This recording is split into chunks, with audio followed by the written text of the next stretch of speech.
তো মাত্র 1 মাস পড়াশোনা করে কি আসলে এসএসসিতে এ প্লাস পাওয়া সম্ভব? হ্যাঁ, ডেফিনিটলি পসিবল। তোমরা জানো কিনা আমি জানি না যে ইন্টারের তোমার সিলেবাস, সায়েন্সের সিলেবাসটা 9, 10 এর সায়েন্সের সিলেবাসের চেয়ে প্রায় 10 গুণ বড়। তো আমি আমার অনেক ফ্রেন্ড আছে যারা কিনা সারাটা বছর পড়াশোনা করেনি, সেকেন্ড টেটের মতো পড়াশোনা করেনি। জাস্ট এক্সামের 1-1.5 মাস আগে পড়াশোনা শুরু করে তারা ইজিলি এ প্লাস পেয়ে গেছে। ইজিলি না, অবশ্য অনেক কঠোর পরিশ্রমের মাধ্যমে পেয়েছে। সো তুমি যেহেতু এসএসসিতে পড়ো, তো তোমার জন্য আমি মনে করি যে 1 মাস একটা ভালোই অপরচুনিটি কামব্যাক দেওয়ার জন্য, যে 1 মাসে পড়াশোনা করা পসিবল। তো শেষ মুহূর্তে এসে আমার কাছে মনে হয় তুমি কি পড়বা না কি পড়বা তার চেয়ে বেশি গুরুত্বপূর্ণ হচ্ছে কি পড়বা না, অর্থাৎ কি স্কিপ করবা। তো এই মুহূর্তে এসে যদি তুমি চিন্তা করো আমি সারাটা বই পড়ে ফেলবো, এই করে ফেলবো, সেই করে ফেলবো, এটা ভুলেও সম্ভব না। ফার্স্ট অফ অল তুমি অবশ্যই কোয়েশ্চেন অ্যানালাইসিস করবা, কোন অধ্যায় থেকে কোয়েশ্চেন বেশি আসে না আসে। তারপর তুমি স্পেসিফিক অধ্যায় সিলেক্ট করবা। তোমার যদি 5টা সিলেকশন আনসার করা লাগে, তাহলে তুমি যে কোনো 4টা অধ্যায় যদি পড়ো, তাহলে তুমি 4টা অধ্যায় থেকে 5টা আনসার করা যায়। আর যদি 5টা অধ্যায় পড়তে পারো, আমার কাছে মনে হয় না তুমি যত তুমি এই মুহূর্তে কম পড়বে তত বেশি মনে থাকবে। অর্থাৎ তুমি 4টা অধ্যায় এমন ভালোভাবে যত পড়ো, 4টা অধ্যায় থেকে 5টা দিতে পারো, না পরে যদি মিনিমাম 4টা আনসার করতে পারো, 4টা আনসার করলে তোমার এ প্লাস আসবে।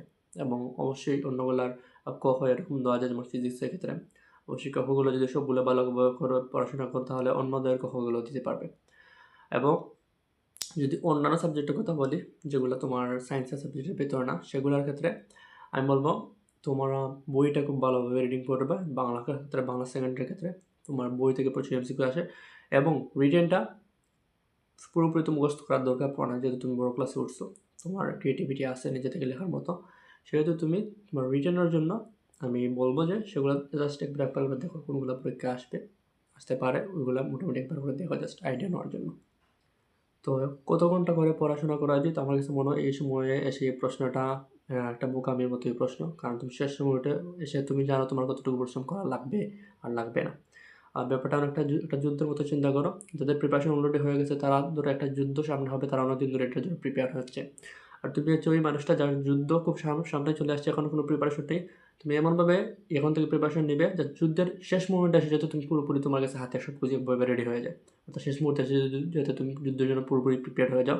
আমি এইমাত্র প্রিপারেশন হয়েছে, আমার প্রিপারেশন পুরোটা আটকে আমি এই মুহূর্তে এগুলো পরীক্ষা ডেলিভার দিতে পারবো। সো এই ধরনের একটা ইন্টারেস্ট তোমার মধ্যে রাখতে হবে। এবং অবশ্যই যত টাইম নষ্ট করা যাবে না। আর যাদের প্রিপারেশন মোটামুটি আকারে আছে, তাদের কাছে বলবো যে তোমরা রিভিশন তো নতুন অধ্যায় এখন পড়া বাদ দিতে হবে। কারণ তোমরা যেন শেষ সময় এসে আমার যাই পুরোনো ওগুলো একটু মাথার মতো থাকে না।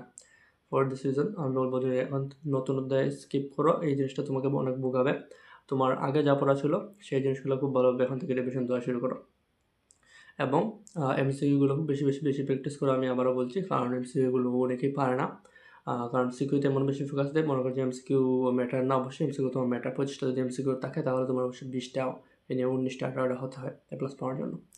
সো ওভারঅল আবার সেই আগের পরামর্শটা দিব যে অবশ্যই ফিজিক্স এবং হায়ার ম্যাথ, এই দুইটা সাবজেক্ট ভালোভাবে পড়বে। ফিজিক্সটা তুলনামূলক কঠিন হয়, এবং হায়ার ম্যাথ তোমার অপশনাল সাবজেক্ট, এই সাবজেক্টে তোমাকে প্লাস পেতে সাহায্য করবে যদি অন্যান্য সাবজেক্টে প্লাসগুলো মিস যায়। সো বেস্ট অফ লাক সবার জন্য, আর এদের শুভেচ্ছা।